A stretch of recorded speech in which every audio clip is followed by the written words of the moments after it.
I was telling people at work this morning that I was doing another interview, and they always ask, "Oh, who you talking to?" I'm talking to this guy, I'm talking to that lady, or whatever. 95% of the time, like, "Oh, well, that's great." But then I said Spike Slawson from Me First and the Gimme Gimmies, and it's like their brains exploded. They could not believe that I was talking to you. People say, "Oh, I saw them in Boston, or I saw her in New Haven, or Hartford." I mean, people aren't just fans of this band; they go ballistic for you guys. I mean, it's the greatest freaking cover band of all time, and the reactions were unbelievably exciting. It was really cool. Wow, that's great to hear. Good to Yeah. know. Who else are you interviewing? You know what I mean? Well, I mean, I've had some good ones over the last 5 years, and so like sometimes I'll say, "Who are you talking to?" Bob Mold from Husker Du, and they're like, "Oh, well, that's nice." It's like, Oh, well, okay, well, uh, but Spike Slawson gets gets the royal carpet treatment when I mentioned your name. So congratulations, you've we beat out played some New other. Haven. Yeah, right. You played New Haven. That's it. But let me just I was say, born in New Haven, actually. were you really? Yeah. At what point did you wind up moving out to Pittsburgh? Were you real young at the time? But when I was two, before I was even cognizant, Ah, you enjoyed the city of before I New was even Haven. sentient, Yeah, really. So it was all Pittsburgh. yeah.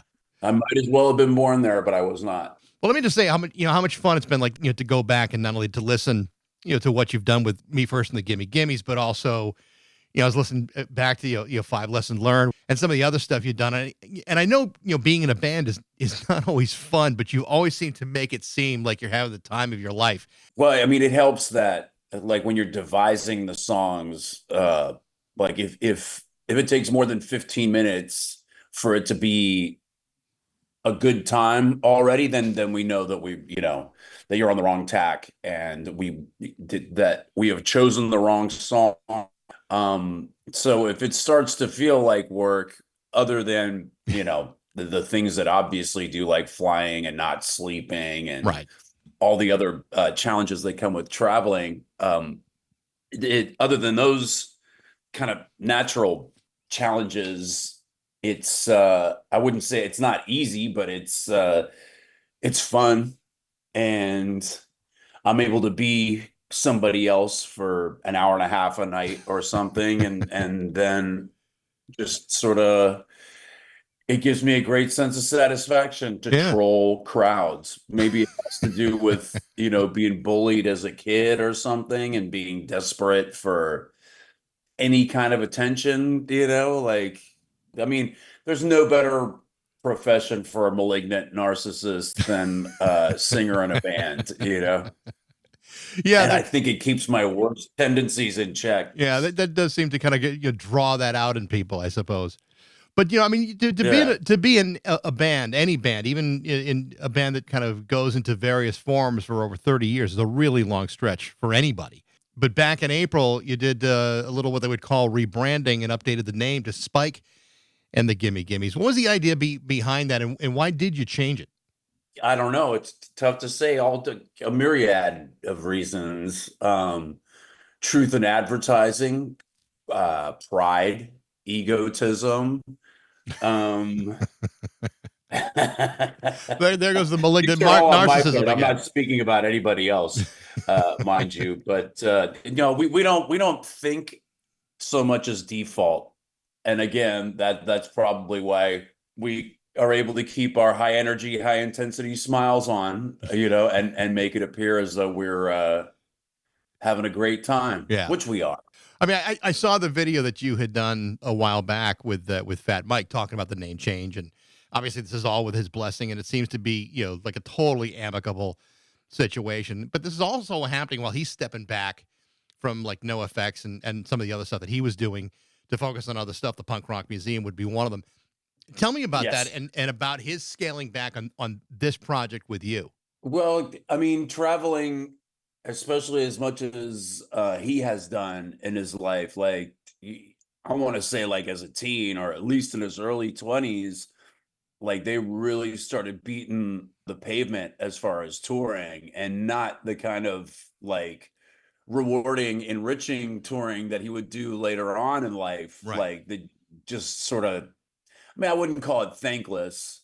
Like it really is kind of a young man's game. If you're not going to make money, at least you can make friends and networks and connections that, you know, and you get to know cities Yeah. and places and people, all that. But after a while, I think even somebody that feels like they were built for it, it starts to like, I don't know how to describe it. It sands off the rough edges. And I don't mean in a good way. You start to it affects your psyche, your circadian rhythms, everything else. And so I think mainly he just wanted to step back from touring. Maybe he'll find himself in a spot where he's comfortable performing again. I don't know, man. I'm not in the dude's mind, thank God. Well, I mean, you're right. It's certainly a young man's game, and I've heard this from. I mean, you and I are not that different in age, but I mean, I've heard that from a lot of people, even older than us, that say at a certain point, the fun of doing it, it becomes more of a job than like a passion. It's like, well, I have to do it. It's not because I want to do it anymore. And if you're not into it, then what's the point of doing it? Yeah, I mean, I want to play, but I don't want to fly or drive. Yeah.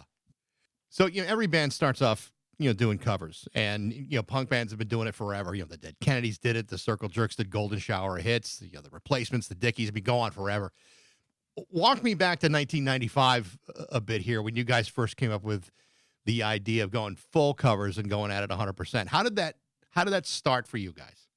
Well, I mean, to be honest, Mike and Joey approached me with the idea while I was at the Fat Warehouse, which is where I was working at the time. It's one of the few quote unquote real jobs that I've ever had that wasn't in food service, which is normally what I have defaulted to in the past. But I was working in the mailroom and sending shipments to the wrong places, in some cases to the wrong continents. So they were desperate to find a different role for me within the organization, so to speak. But no, Mike and Joey had had this idea kicking around for a long time, and the impetus, I guess, kind of being that the best song on any given punk record from the time period was, generally speaking, a cover. I mean, and that's my opinion. I think the best record that come out of the 90s was Loveless by My Bloody Valentine, and that came out in like 90, maybe even 89. You Right. know what I mean? So I think our differences in style and in like musical genre, I think those actually ironically came to help the band and the project, because whereas they sort of unironically dug groups or singer songwriters like John Denver and Neil Diamond, I did not. Like in my household, it was the Beatles and the Stones and the Yardbirds was the holy trinity, at least from my mom. From my mom, so my dad was all classical music, which I didn't really dig, but I definitely learned to dig the Beatles and the Stones and the Yardbirds, and Sure. I felt like that was, not to sound like an elitist, but that was like kind of quality music. And I felt things like Neil Diamond and Anne Murray and stuff like that were just kind of like sentimental dreck. So to move that stuff into an idiom that I could identify with, or a vibe that I could dig and enjoy, and maybe other people could too. I think that was part of the chemistry that we found early on, was like them digging the songs and trying to convince me that they were good, and me saying like, no, I really don't think these songs are, but they had like interesting chord progressions, and they could make a cool punk song, because like my favorite punk songs are kind of ironic in the first place. Like to me, The Damned was one of the best, one of the earliest, but one of the best punk bands, just because to the lyrical content, like, you know, I mean, they would get I'm sure they got beat up for what they were doing, but like they didn't like actually mean it in a literal sense. It kind of seems like, if that makes any sense at all. So No, it like does.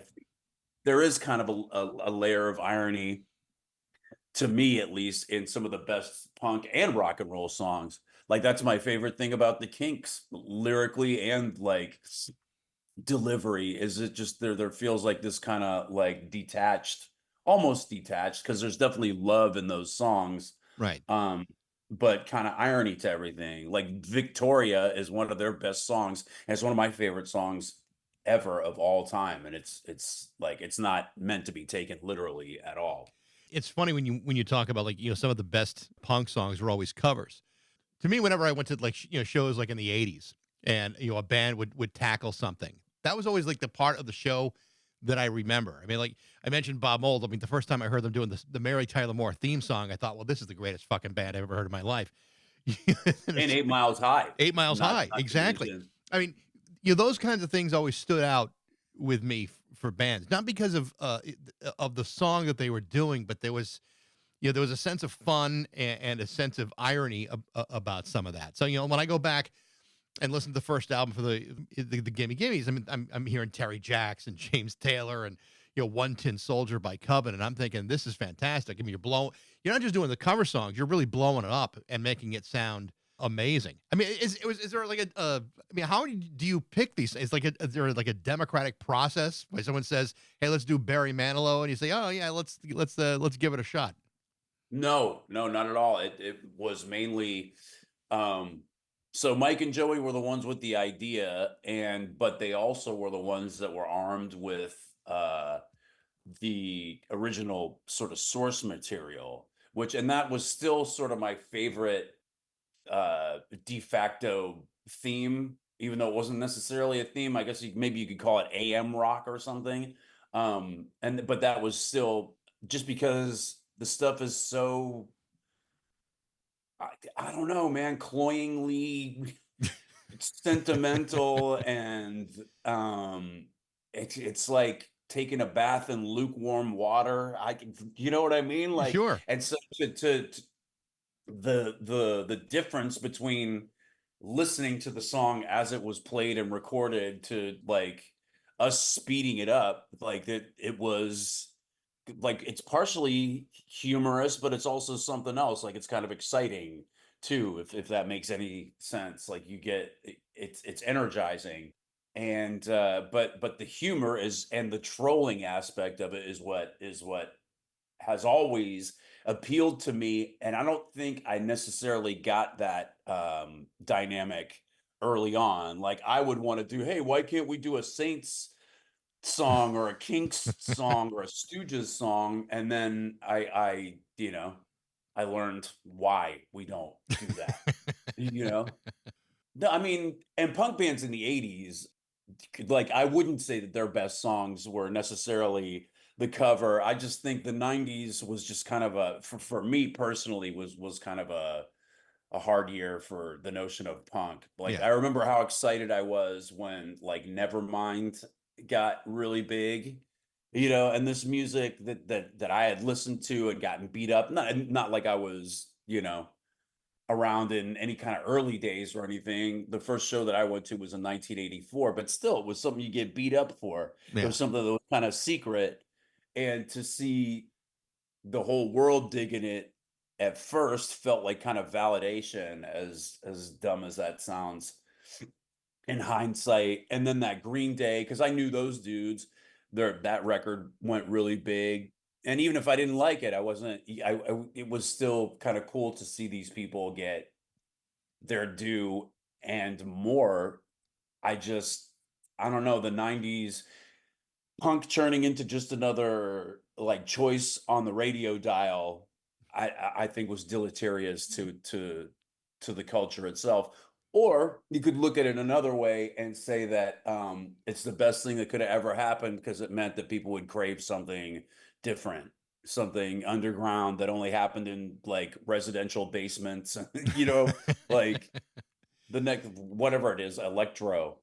I feel like electro, maybe it's time for an electro renaissance again. You know what I mean? Like a second wave of I don't feel like it got, I Yeah. don't feel like they got to the bottom of that genre. It's funny because obviously as the years have gone on, punk rock aesthetics have kind of bled into regular culture. Like I joked a couple of years ago, what was more damaging to punk, Billy Idol's solo career or your mom's asymmetrical haircut?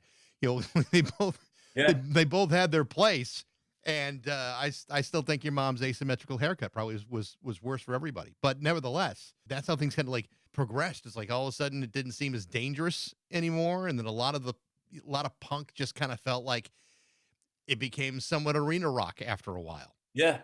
You No, know? you were never meant to see as much as we see now. Yeah. And even at that time, even in the 90s, you were seeing more.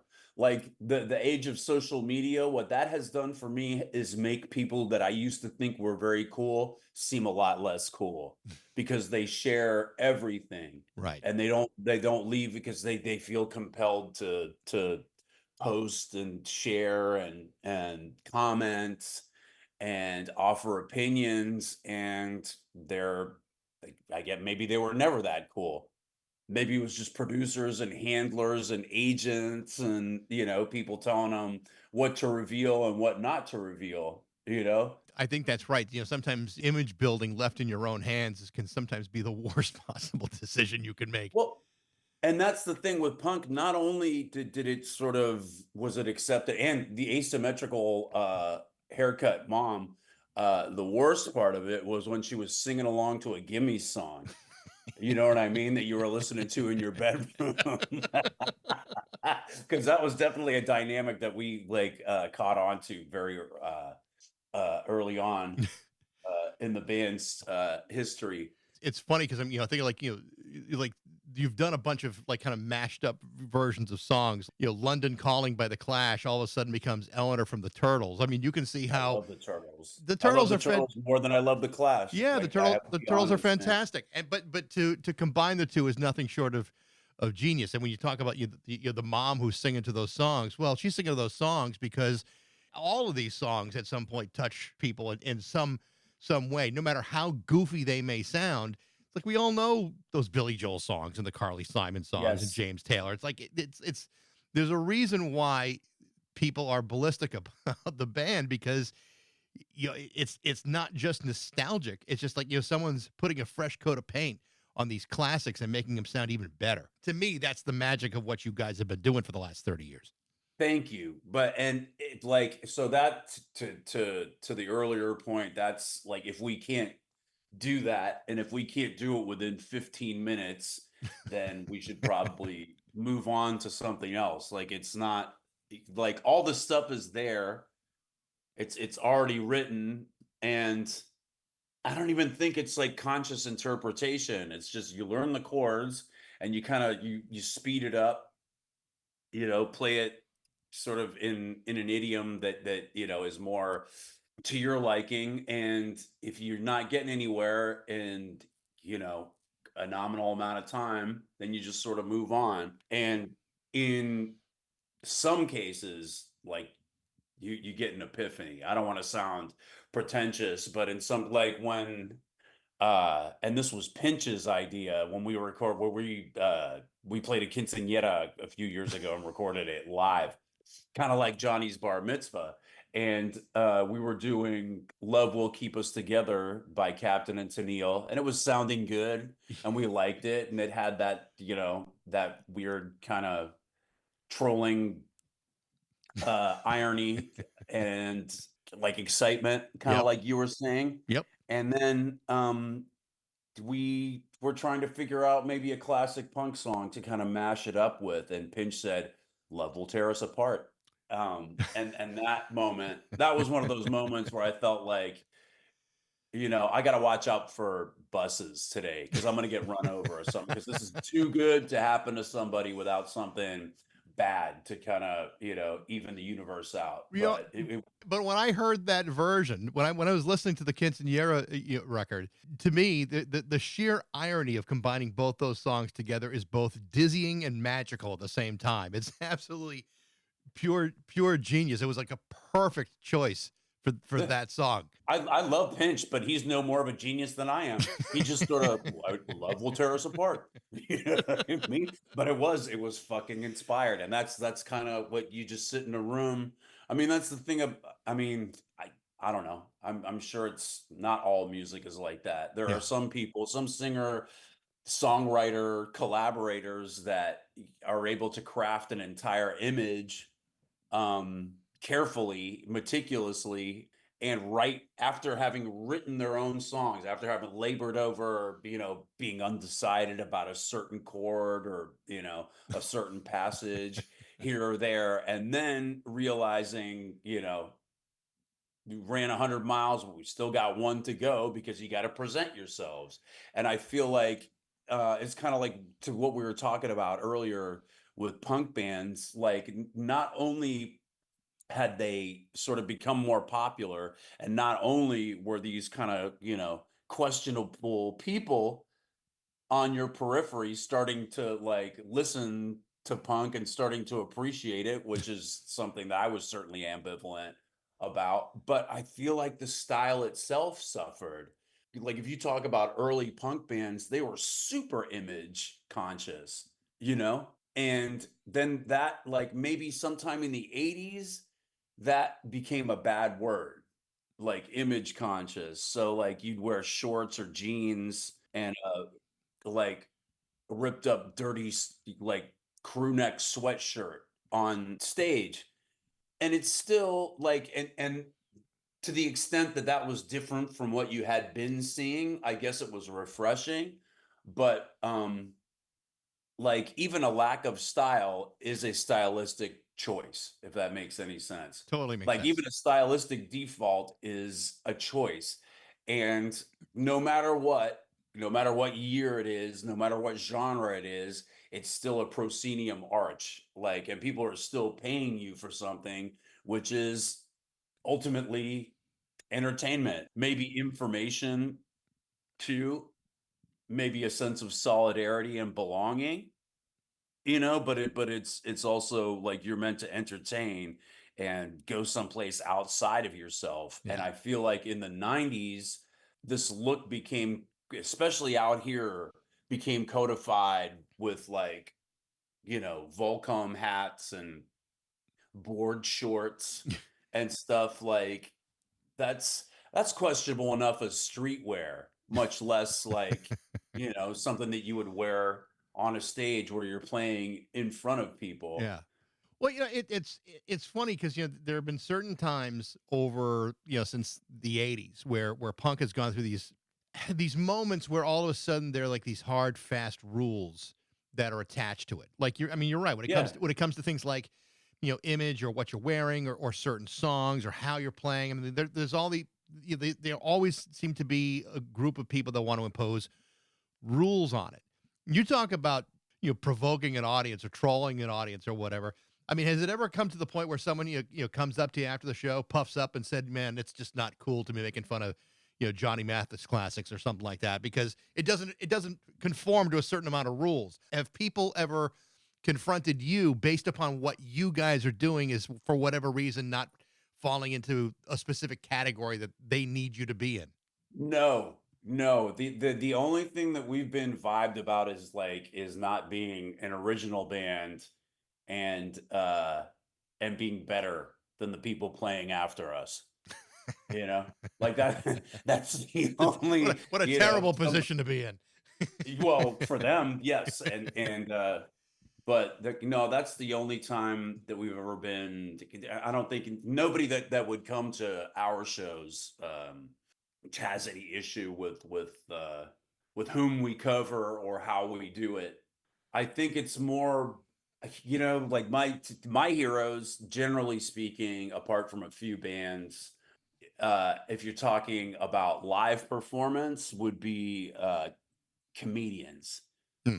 stand-up comedians. And I think especially nowadays, the ones that are really popular and really worthwhile um, have really grown to understand and embrace the notion that like you gotta cast the line out like really far, uncomfortably far, while still closing the artistic circle.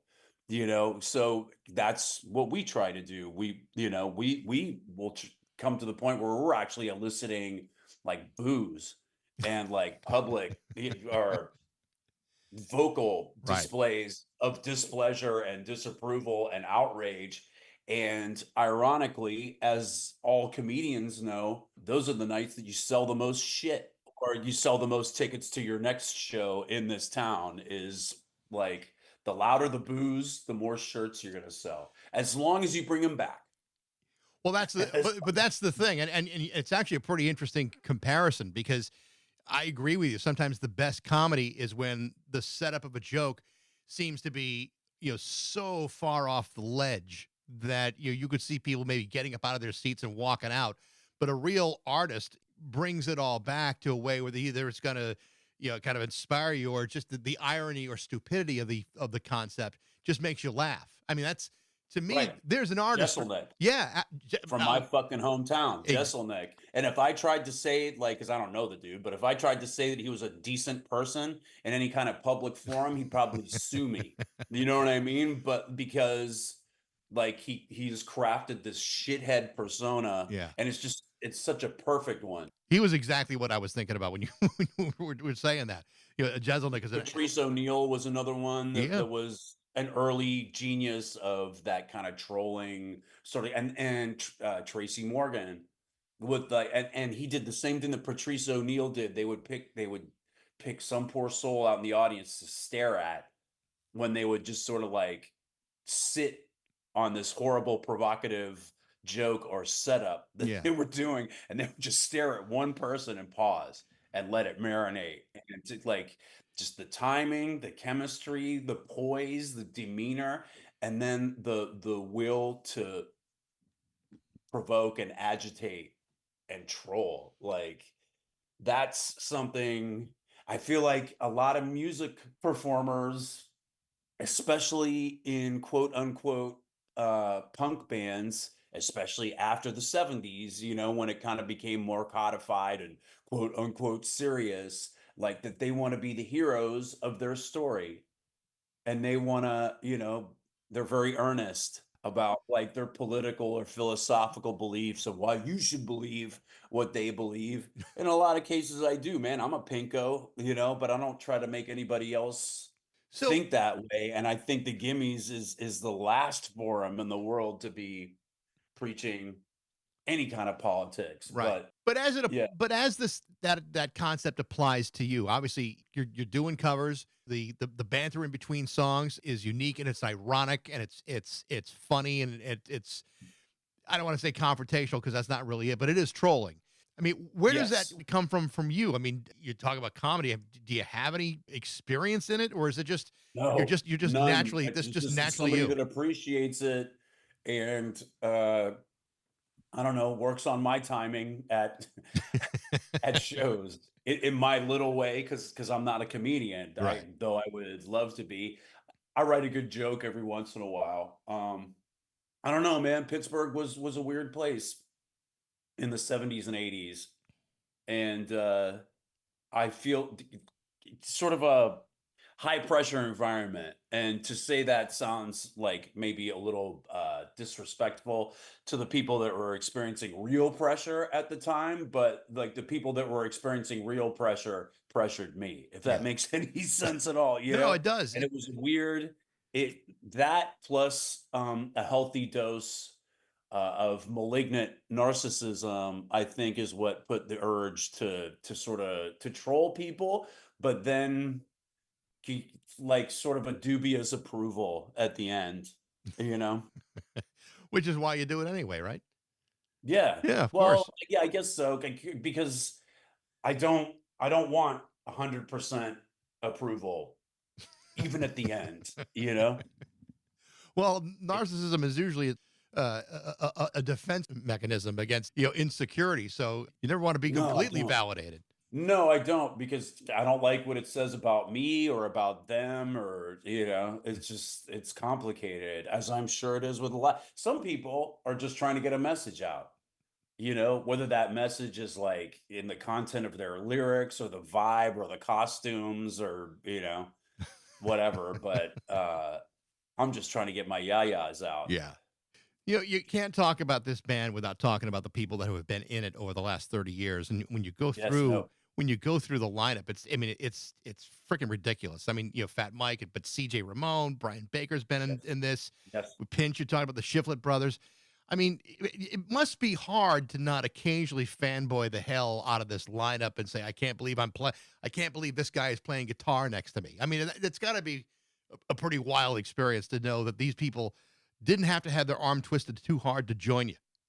No, that it is a great feeling. First and foremost, CJ just, it doesn't take much to get that dude to start telling stories about giants. Yeah. He walked with giants and he was a giant, is a giant. And so to be able to say, to announce him on stage and say from the world famous Ramones, like that's pretty crazy. The closest I had come prior to that was we played before Iggy in Las Vegas at bowling, and I was able to say Iggy Pop is next, which was a wonderful feeling too.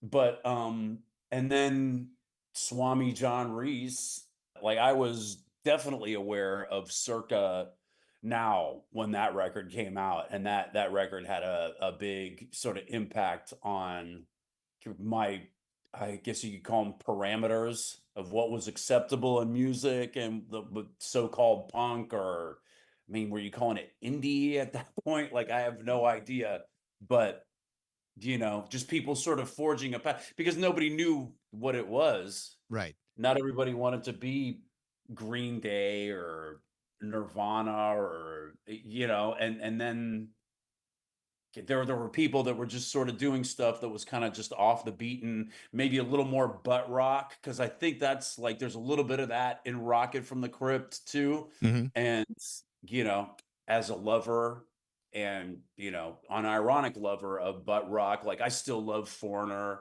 Um, like how can you not, man? Those are great pop songs. And it just so happened at the time people used to write pop records in the rock and roll idiom. Yeah. But yeah, so playing next to him and playing with him and talking with him about, because he had a crazy time in the 90s too with Interscope and Oh, all yeah. the vagaries of the music industry business, such as it was. Which, boy, with like little did we know what was coming, right? Right. What's the dude's name? Eck. Oh, yeah, What's yeah, the yeah. Right. Yeah. Daniel Eck? Fucking ugh, ICE surveillance or Yeah. no, what? It wasn't ICE surveillance. It was ICE commercials. Yeah. Oh my God. Anyway, that's sorry for the tangent, man. It's quite all That's right. what I do in the mornings. So in the band as it is now, under the new name, the new moniker, and everything. So who's in it now with you? CJ is still in, but who else is now playing with you? Swami John Reese, and Pinch, who not only played for 20 years with the Damned, but he was a forming member of a founding member, that is, of the English Dogs. I don't know if you've heard of them. Mm-hmm. Yep. They had a couple of big hits. Left Me for Dead was one that I certainly remember from that time. And so he's got some crazy stories as well, and toured for 20 years with, one of my favorite punk bands. Actually, the Swingin' Utters toured with them. I want to say it was 2001. So I've known that fool for a long time. Wow. And Jake Kiley from the band Strung Out is on guitar, a fellow Fat alum, I guess you could call him. And he's got kind of he's got a very SoCal centric approach. Like he kind of he can shred with the best of them.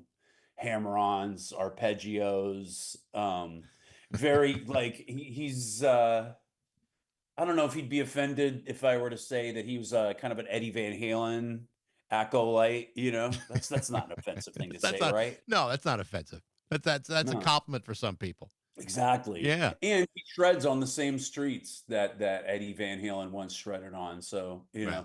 not Pasadena specifically, but, LA generally.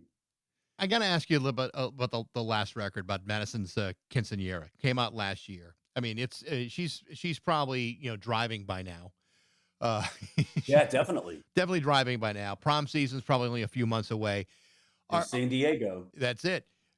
She came to the last couple of shows that we played down there. Tell me about that show. Was this legitimately a quinceanera, or was this a venue to record? How did that even happen? So it was legitimately a quinceañera, and luckily we were, in still sort of in COVID times. I mean, are we still, are we out of COVID time? Like, I don't, I don't quite get it. But like San Francisco still hasn't rebuilt. That's for fucking sure. But to get people onto the lot, so to speak, was kind of easy. That sounds very cynical when I hear myself say it. But the premise being like we had our ad through a radio station. Um, and if you would like a quinceañera thrown for you, respond and say why you think that the radio station 91X and the band, the Gimme Gimmies, should throw you a quinceañera. So we vetted all of these kind of submissions that people How many did sent you into get? the radio station. Get Forget how many there were, and there were some that were, just right off the bat, there was like custody, some controversy as far as like custody and stuff like that. We're not going to touch that. And, you know, so it was pretty easy. Just also, you didn't want people, certainly not more than like a handful of people that were actually Gimmes fans. Right. Because again, like it was kind of the trolling aspect that we wanted, like anybody can make, like fucking Cheap Trick, Peter Frampton added applause, right? Right. They enhanced and augmented the applause on those records to make it sound more like applause, which is the opposite of what I and the Gimmes, what we wanted to do, what we wanted to achieve, because everybody's heard a live record like that. Yeah, yeah, yeah. You make the uh You weren't. everybody loves you. Yeah. Like You weren't doing it's Kiss Alive. You weren't doing that. no, exactly. And I think it's much funnier. And that was the best parts of the Johnny's Bar Mitzvah record to me were the moments where just people were kind of dead silent, either interested in something else or just decidedly uninterested in us, and maybe a few golf claps. Like I thought like that excruciating sensation, which was much worse for me than it is for the listener. Sure. But it's still, the listener gets a taste of just how awkward and weird that situation was. But I will say, ultimately, we churned them, which it's really hard to kind of capture lightning in a bottle, so to speak. And I know tons of bands talk about, how when you play live in front of people, there's a kind of kinetic energy that has a lot to do with the people you're playing in front of, or the room that you're playing in, or just what you did that day. Um, and to go into a recording studio and try to duplicate that can be very difficult, if not impossible. So you have to use little tricks. You maybe make the recording itself sound fuller, add different instruments to give it that weird, unpredictable kinetic energy. Or some singers are able to just kind of master that in, Yeah. like I think it's a drama school kind of thing, although I never went, but just trying to like method act. You go into an isolation booth and pretend that you're in front of a few hundred people. In this case, we just sort of like cut out the middleman and recorded it live, but just sort of more excruciating even than our actual live shows where people pay tickets to expressly to see us. Well, I think you also have to keep in mind what's really important in this situation, and that is, did Madison have a nice day? That was the utmost. That was, well, okay. I'm not going to pretend that I'm a decent person. You know what I mean? Like, or more decent than I am. Like, I wanted a great record, but at the same time, I understood what an important event this was in her life, as well as her whole family, you know, who, like, if shit went sideways, they would be the ones much more than her to be very offended and very hurt, you know? So we were definitely cognizant of that the whole time, but there were no Gimmes fans, I assure you, Yeah. in that audience. Nobody came to that event ever having heard of us or being inclined to like liking us or even giving us the time of day, which they did not. They, like, for the first, I want to say that the first entire set, there was nobody on the floor. And in fact, people were walking out in droves out to the lot so they could actually like talk to one another without the loud band playing. I don't think it was until we played Dancing Queen that people, and then Olivia Rodrigo, obviously. Well, I was going to mention that to mash that up with the Buzzcocks. I mean, at that point, all of a sudden, you're turning the entire crowd in the palm Yeah. of your hand, and there's no way to Well, there's no way to lose them. you know what? It was also Vicente Fernandez, Estos Celos. Like, they dug that. But yeah, prior to that, it was just sort of a slightly more exaggerated version of what our live show is like. Yeah. It's not that uncomfortably quiet, hopefully, at an actual live performance at a rock club, but that same sort of excruciating, uncomfortable, could you call it Scorsese-esque? You know, Yeah, like you the probably could. just cringe-worthy moments that hopefully get you to want to come see us live, because it's not like a direct thing. It's not earnestness, and I think that's our niche. Is that, like, for example, we went on tour with in 2021 with the Violent Femmes and Flogging Molly, and you know the Violent Femmes. There's some irony and some, you know, thematic depth kind of to what they're doing. Right. They're also out there trying to be the good guys, right? Presumably, like the headliners, Flogging Molly, same thing. And we quickly realized that on a bill where we're not headlining, or even a bill that we are headlining, our role is the heel. And I have grown to really relish that role. Um, you know, like it's fun. Well, I know that the Violent Femmes are used to being in that position. That is not the first time that they've dealt with something like that. I remember seeing Fishbone open for them once, and it was the most. First of all, I don't know how you ever follow Fishbone, and you don't ever follow Fishbone up with the Violent Femmes. You just don't. No. No, I mean that. So in a way, we were stepping on their toes even less, because we were kind of heels, and then they could come in and, you know, jump off the top rope and save the day, you know, sort of offend and outrage. And So, again, the quinceañera is over a year old, and she's growing up to be a lovely woman, young woman, I'm sure.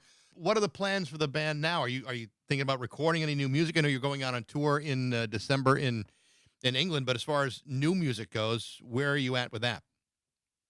yeah, well, we're touring England and the West Coast, with Christmas shows, Christmas themed shows. It's a whole extravaganza that we've been doing, God, I want to say since 2017, 2018. And we took it to England last year for the first time, so we're doing it again, as well as the West Coast, which we skipped last year. And towards that end, we recorded a Christmas song that I'm sure everybody will be familiar with. The joke is she gets defrosted every year around this time, a week or two ago or something like that. So we're kind of piggybacking on God, she and Slade. That's got to be their whole. They got to be like a restaurant or something like that. They do all their business in the holidays, you know, right? Like, and we do the Slade song too, like, you know, by the way. But there's only so many Christmas songs, you know, like, or at least so many good ones. Right. And so yes, we did record, and that was in a studio, and is going to sort of that'll jibe with our Christmas themed tours that are coming up on the West Coast and in the UK. And we are going to record next year a fully fledged, full length studio recording in the early part of next year to ideally be released before the end of the year. That'll be. Yeah. I'm looking forward to it. It's like Spike. Like I said, it's been so much fun to go back and look at what you've done and the creativity and the excitement of what you do. It is absolutely infectious. It's so much fun, and I appreciate you spending some time to talk about it today. Oh, thank you so much. Best of luck and happy holidays. And to you, thank you very much. All right, Spike. Have yourself a great day. Thank you. See you soon. Yeah, All you right. too. Bye bye now. Bye.